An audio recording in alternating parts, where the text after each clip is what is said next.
Now we're looking at a different part of the landing area. There's another monument there. It's the basis of operations, as they call them, the Widerstand nests.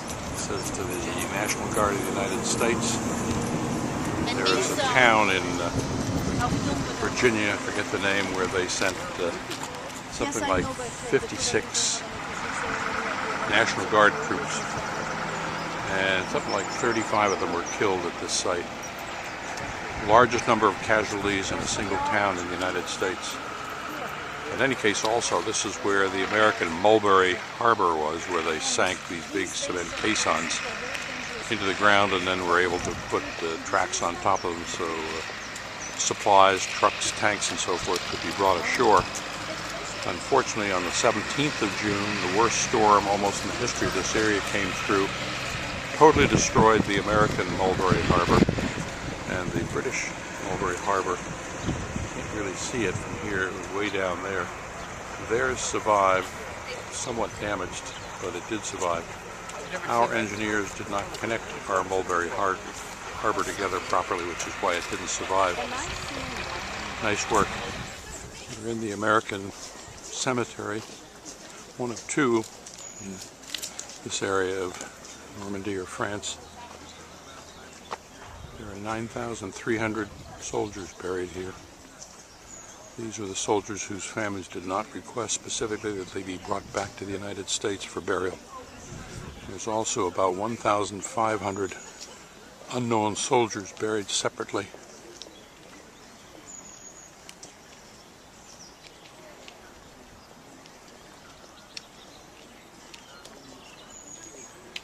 The paths are laid out here down the middle and to either side in the form of a Roman cross.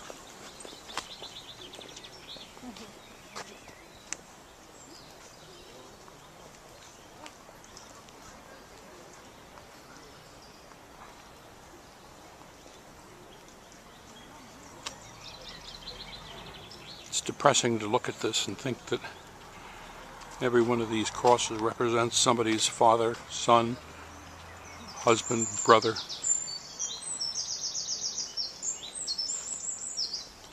All of these soldiers died either on the Normandy D-Day invasion itself or subsequently in other battles in Normandy.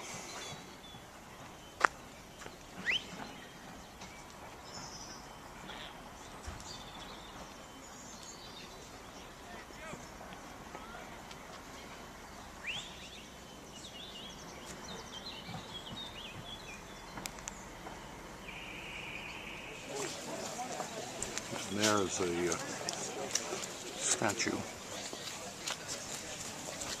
a memorial to the youth who gave their lives here, depicting the youth rising from the sea. Can everyone hear me? Play the three national anthems of the respective countries. So we'll start with God Save the Queen. The second will be the Marseillaise, the French national anthem, and then we'll finish with the Star Spangled Banner. Right after, Mr. Eisenhower and Miss Sandys will be laying a wreath, and then we'll be playing taps. And we'll finish that with a moment of silence. So, again, welcome, and I'll pass it over to Mr. Eisenhower. Well, I will be brief. Shane Williams with the American Battle Monuments Commission.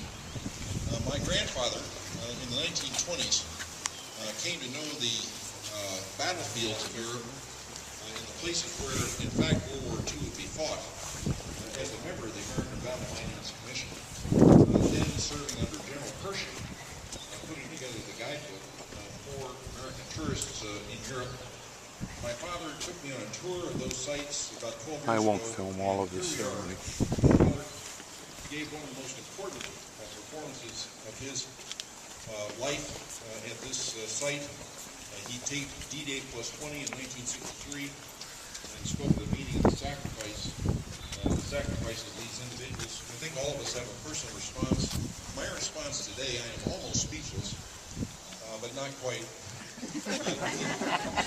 My response is, I look back on the 1930s, which I know as a teacher and as somebody who feels compelled to study this era because it's so important in our lives.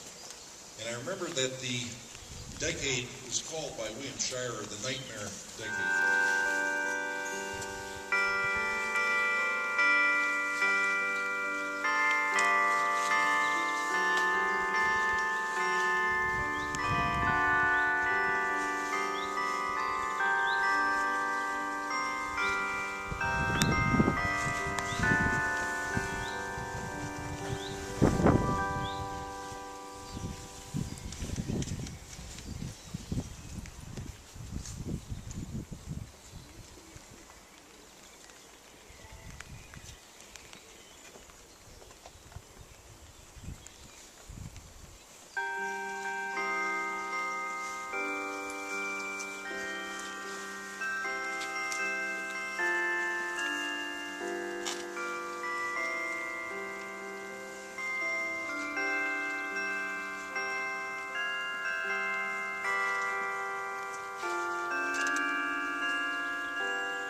Here's another view of the cemetery, and if you can see in the distance, that's actually Normandy Beach itself. I didn't realize the cemetery was that close.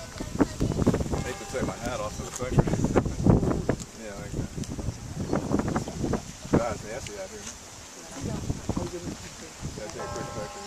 Yeah, And that's where the cemetery was, the ceremony was we just had.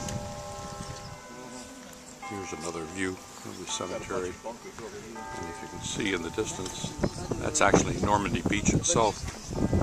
I didn't realize the cemetery was that close. I hate to take my hat off for the picture. Yeah, like that. God, it's nasty out here. Yeah, take a quick picture.